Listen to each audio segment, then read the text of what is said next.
வாக்யஜ்ஞேன கல்பதாம்.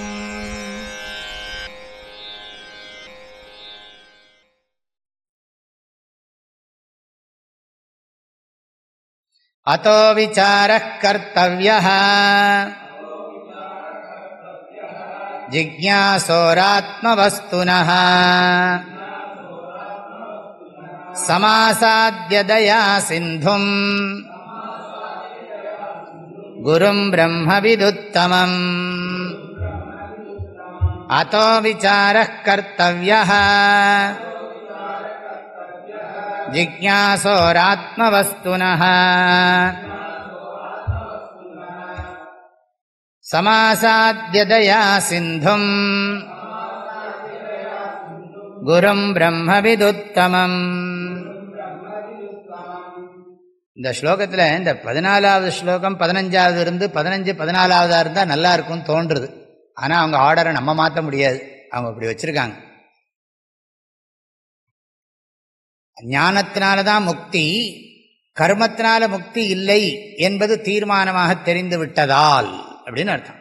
எத்தனை ஸ்நானம் பண்ணாலும் சரி, எத்தனை தானம் பண்ணினாலும் சரி, எவ்வளவு பிராணாயாமம் பண்ணினாலும் சரி, எவ்வளவு யோகாசனம் பண்ணினாலும் சரி, எத்தனை கும்பாபிஷேகம் பண்ணினாலும் சரி, ஞானம் அல்லது கதி கூடுமோ, ஞானம் இல்லாமல் மோட்சம் இல்லைங்கிற தீர்மானம் ஆயிடுச்சு. அதனால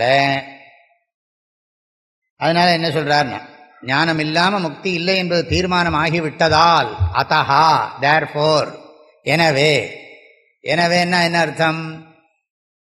எனவேன்னா இந்த இடத்துல இதுக்கு முதல் ஸ்லோகம் கனெக்ஷன் இல்லை, அதுக்கு முன்னால் இருக்கிற ஸ்லோகம். அர்த்தஸ்ய நிச்சயோ திருஷ்டா விசாரேண ஹிதோக்திதா, அதோட கனெக்ட் பண்ணணும். தேர்ஃபோர், அதனால் என்ன பண்ணணும்? விசாரா கர்த்தவ்யா, ஜிக்ஞாசோஹோ ஆத்மவஸ்துனா விசாரா கர்த்தவ்யா. நாம் அறிய விரும்பப்படுகின்ற விஷயமாகிய ஆத்மவஸ்துவினுடைய ஆராய்ச்சியை செய்ய வேண்டும். ஜிக்ஞாசோஹோ ஆத்மவஸ்துனஹான்னு அர்த்தம், நாம் அறியணும்னு ஆசைப்படுற அந்த ஆத்மவஸ்துவை பற்றி அப்படின்னு அர்த்தம். ஆத்மவஸ்துனஹாக்கு விசேஷனம் அது. அதாவது ஜிக்ஞாசோஹோ ஆத்மவஸ்துனஹான்னு அர்த்தம். ஜிக்ஞாசுஹு குருஹு குரு குரவஹா, அதோட ஷஷ்டி விபக்தி ஏகவச்சனம். ஜிக்ஞாசுஹு ஜிக்ஞாசு ஜிக்ஞாசவஹ, ஜிக்ஞாசும் ஜிக்ஞாசு ஜிக்ஞாசூன், ஜிக்ஞாசுனா ஜிக்ஞாசுபியாம் ஜிக்ஞாசுபிஹி,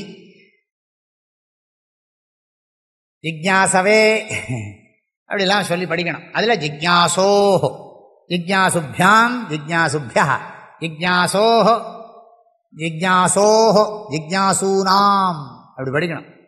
குரோஹோ குருவோஹோ குருணாம் படிக்கிறோம் இல்லையா, அது மாதிரி. அப்போ ஜிக்ஞாசோஹோ ஆத்மவஸ்துனஹா, ஆத்மவஸ்துனஹா ஜிக்ஞாசோஹோ ஆத்மவஸ்துனஹான்னா அறிய விரும்பப்படுகின்ற, நம்ம எதை தெரிஞ்சுக்கணும்னு விரும்புகிறோம்? என்னை பற்றிய உண்மையை. நான் நிறைவானவன்கிறத கேள்விப்பட்டிருக்கேன். பெரியவங்கள்லாம் சொல்கிறாங்க, நீ ஆனந்த ஸ்வரூபம், நீ பரிபூர்ண ஸ்வரூபம், நீ உன்னை லிமிட் பண்ணி கஷ்டப்படுற. அப்போ என்ன பண்ணணும்? அது எப்படி சுவாமி?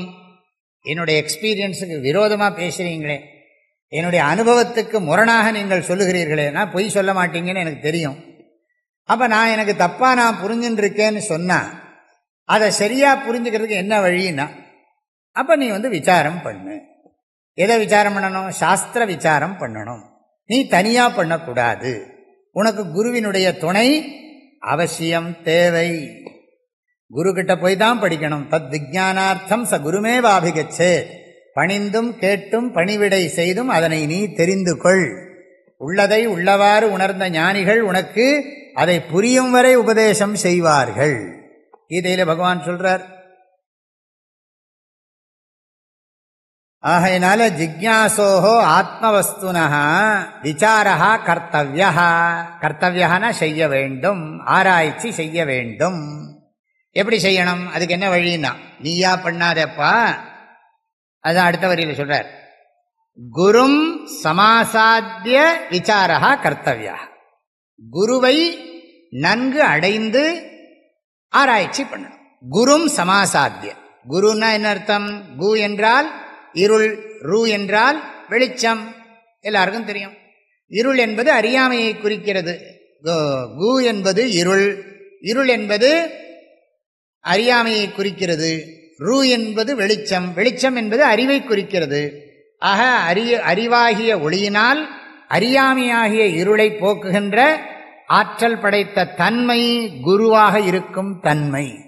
மாணவனுடைய சீடனுடைய அறியாமையாகிய இருளை அறிவாகிய ஒளியினால் நீக்குபவர் குருநாதர் எனப்படுகிறார். ஆக குருங்கிறதுக்கு குகாரஸ்தந்தகாரஸ்யாத் ருகாரஸ்தன் நிவர்த்தகா அந்தகார நிரோதித்வாத் குருரித்யபிதீயதே. அப்படி படி கீதை குரு கீதையில் சொல்லியிருக்கு. ஆஹா, கு என்பது குகாரஸ்தந்தகாரஸ்யாத். கு என்கின்ற எழுத்தானது இருளை குறிக்கிறது. அந்தகாரஹன இருட்டு. ருகாரஸ்தன் நிவர்த்தகா. ரு என்பது இருளை நீக்குகின்ற ஒளியை குறிப்பிடுகிறது. அந்தகார நிரோதித்வாத், இருளை நீக்குவதால் குருரித்யபிதீயதே, குரு என்று சொல்லப்படுகிறார், உபதேசிக்கப்படுகிறார். அந்தகார நிரோதித்வாத் குருரித்யபிதீயதே. அப்படி புரிஞ்சுக்கணும். இருளை நீக்குவதால், அறிவொளியால் இருளை நீக்குவதால் குரு என்று சொல்லப்படுகிறார். அதான் அந்த ஸ்லோகத்துக்கு அர்த்தம். சம் ஆசாத்திய, அவரை நன்கு அணுக வேண்டும். அவரிடத்தில் மரியாதையா போகணும். போனவன் வெறுங்கையோடே போகாத வண்ணம் ஞான சர்க்குருவை கண்டு நன்றாக வணங்கினானே. ஏதோ ஒரு பழமோ ஏதோ ஒரு பூவோ எடுத்துட்டு போய் மரியாதையை காட்டணும். இந்த ரெஸ்பெக்டை வெளிப்படுத்தணும். நம்மக்கிட்ட இருக்கிற ஸ்ரத்த, பணிவு, வினயம் அதை குரு கிட்ட காமிக்கணும், வெளிப்படுத்தணும். பேர் ஸ்ரத்தா பிரகடனம். நமக்குள்ள இருக்கக்கூடிய ஸ்ரத்தையை வெளிப்படுத்துறது. அது ஏதாவது பூவை கொடுக்கறது, நமஸ்காரம் பண்றது, அதெல்லாம் சமாசாத்திய. அந்த குரு எப்படிப்பட்ட குருவா இருக்காருன்னா, பிரம்மவித் உத்தமம் குரும். பிரம்மவித்துனா பிரம்மனா மெய்ப்பொருள், வித்துனா அறிந்தவர், உத்தமம்னா நன்றாக மெய்ப்பொருளை அறிந்தவர். தானும் அறிஞ்சது மாத்திரமில்லை, பிறருக்கு சரியாக அறிவிக்கக்கூடிய ஆற்றல் படைத்தவர். தகுதி இருக்கக்கூடிய மாணவர்களுக்கு அதை புரிய வைக்கக்கூடிய ஆற்றல் படைத்தவர். ஆகையினால உத்தம குரு. ஸ்ரோத்ரிய பிரம்மனிஷ்டர்னு அர்த்தம். நல்ல சிஷ்யனுக்கு பாடம் சொல்லி கொடுக்குற ஆசையோடு சொல்லித்தரணும், சந்தோஷமா சொல்லித்தரணும். தலைவிதியே மாட்டின்றேனேன்னு நினைக்கப்படாது, ஆசையா சொல்லித்தரணும். தன்னோட குருநாதர் தனக்கு எப்படி சொல்லிக் கொடுத்தாரோ அப்படி சொல்லிக் கொடுக்கணும். உபனிஷத்தே சொல்றது, தஸ்மை சவித்வான் உபசன்னாய சம்யக் பிரசாந்த சித்தாய ஷமான்விதாய ஏனாட்சரம் புருஷம் வேத சத்யம் தாகும் ஹோவாஜ தத்வதோ பிரம்ம வித்யாம். முண்டகோபனிஷத் முதல் முண்டகம், 2வது கண்டம், 13வது மந்திரம். மாணவனுக்கு எப்படி சொல்லிக் கொடுக்கணும்னு உபனிஷத் சொல்லுகிறது. முண்டகோபனிஷத் முதல் முண்டகம், 2வது கண்டம், 13வது மந்திரம். தஸ்மை ச வித்வான் உபசன்னாய சம்யக்கு பிரசாந்த சித்தாய, மனம் அடங்கியவனுக்கு, மனம் தெளிவாக இருப்பவனுக்கு, சமான்விதாய எண்ணங்களிலே கட்டுப்பாடோடு இருப்பவனுக்கு, அந்த வித்வான் ஆகியவர் அவனுக்கு, அந்த தகுதியுடையவனுக்கு. தஸ்மை பிரசாந்த சித்தாய, தஸ்மை சமான்விதாய வித்வான் சம்யக் உபசன்னாய, முறைப்படி நமஸ்காரம் பண்ணி தன்னுடைய நம்பிக்கையை வெளிப்படுத்தியவனுக்கு. ஏனாட்சரம் புருஷம் வேத சத்தியம், தான் நன்றாக அறிந்த அந்த மெய்ப்பொருளை. புரோவாச்ச தத்துவத்தோ பிரம்ம வித்யாம், அந்த பிரம்ம வித்தியை மாணவனுக்கு மன மகிழ்ச்சியோடு சொல்லிக் கொடுக்க வேண்டும், வழங்க வேண்டும் அப்படின்னு உபனிஷத்தை ஆர்டர் கட்டளையிடுறது. குருவுக்கு எல்லாம் சொல்லிக் கொடுக்கணும். நீங்கள் சரியான சிஷ்யம் வந்தால் நீங்கள் சந்தோஷமாக சொல்லிக் கொடுங்கோ அப்படி சொல்கிறது. ஆகையினால அவர் பிரம்மவித் உத்தமம். பிரம்மவித் உத்தமம்னா கம்யூனிகேஷன் ஸ்கில் வேணும். எப்படி சொல்லிக் கொடுக்கறது அப்படிங்கிற அந்த கம்யூனிகேஷன் ஸ்கில் வேணும். அது தனி கெப்பாசிட்டி. அந்த கம்யூனிகேஷன் ஸ்கில் வேணும். அப்படிப்பட்ட குரு கிட்ட போ. இல்லை அவர்கிட்ட போன உடனே அவர் ரொம்ப சிரமப்பட்டு இருந்தாருன்னா அவர்கிட்ட எப்படி நம்ம படிக்க முடியும்? அவர் எக்ஸ்பீரியன்ஸ் இருக்கணும். இப்போ எல்லாத்துக்குமே கேட்குறான் இல்லையா, எந்த ஜாபுக்கு போனாலும் உனக்கு என்ன எக்ஸ்பீரியன்ஸ் இருக்குன்னு கேட்குறான். நான் எக்ஸ்பீரியன்ஸுக்காக தான் உன் கம்பெனிக்கே வந்திருக்கேன்னு சொல்லணும். நான் எக்ஸ்பீரியன்ஸை கற்றுக்கிறதுக்கு தான் உன் கம்பெனிக்கு வந்திருக்கேன்ப்பா. அப்போ நீ எக்ஸ்பீரியன்ஸ் கொடுத்ததுக்கப்புறம் நீ வேறு கம்பெனிக்கு போயிட்டியானா நான் என்ன பண்ணுறதும்பா இல்லையா? இப்போ அப்படி தானே கேட்பான். ஆமாம், நான் எக்ஸ்பீரியன்ஸுக்காக தான் வந்திருக்கேன், நான் எக்ஸ்பீரியன்ஸுக்கு வந்ததுக்கப்புறம் நீ வேறு கம்பெனிக்கு போயிடுவேன், அப்போ உனக்கு ட்ரெயின் பண்ணி நான் ட்ரைனிங் சென்டராக நடத்துகிறேன்மா. அப்போ அதுக்கு தகுந்த இடத்துல போகணும். அதுக்கு என்ன பண்ணுறது? ஏதாவது எக்ஸ்பீரியன்ஸுக்காக தான் நிறைய பேர் போகிறாங்க. இது மாதிரி குருவுக்கும் டீச் பண்ணி டீச்சிங்கில் எக்ஸ்பீரியன்ஸ் இருக்கணும். ஆக உத்தம குருஹு பிரம்மவித் உத்தம குருஹு, வேதாந்த சாஸ்திரத்தை நன்றாக சொல்லிக் கொடுக்கக்கூடிய சக்தி படைத்த குருவை அணுக வேண்டும். அணுகி விசாரம் பண்ண வேண்டும் அர்த்தம். சமாசாத்திய விசார கர்த்தவியா, அவரை அணுகி நன்றாக அணுகி விசாரம் செய்ய வேண்டும், ஆராய்ச்சி பண்ணணும். இன்னொன்னு சொல்றார், தயா சிந்தும் குரும், கருணை கடல். தயான்னா என்ன அர்த்தம்? கருணை. சிந்துன்னா என்ன அர்த்தம்? கடல், கருணை கடல். எவனோ என்ன பண்ணிட்டு போறான் இல்லை, தான் என்ன நான் பெற்ற இன்பம் பெருகை இவ்வையகம்னு சொல்லி உலக மக்கள்லாம் நல்லா இருக்கணுங்கிற ஆசையோட அந்த கருணை கடலா இருந்து உபதேசம் பண்றார். எதையும் எதிர்பார்க்கறது இல்லை மாணவன்கிட்ட.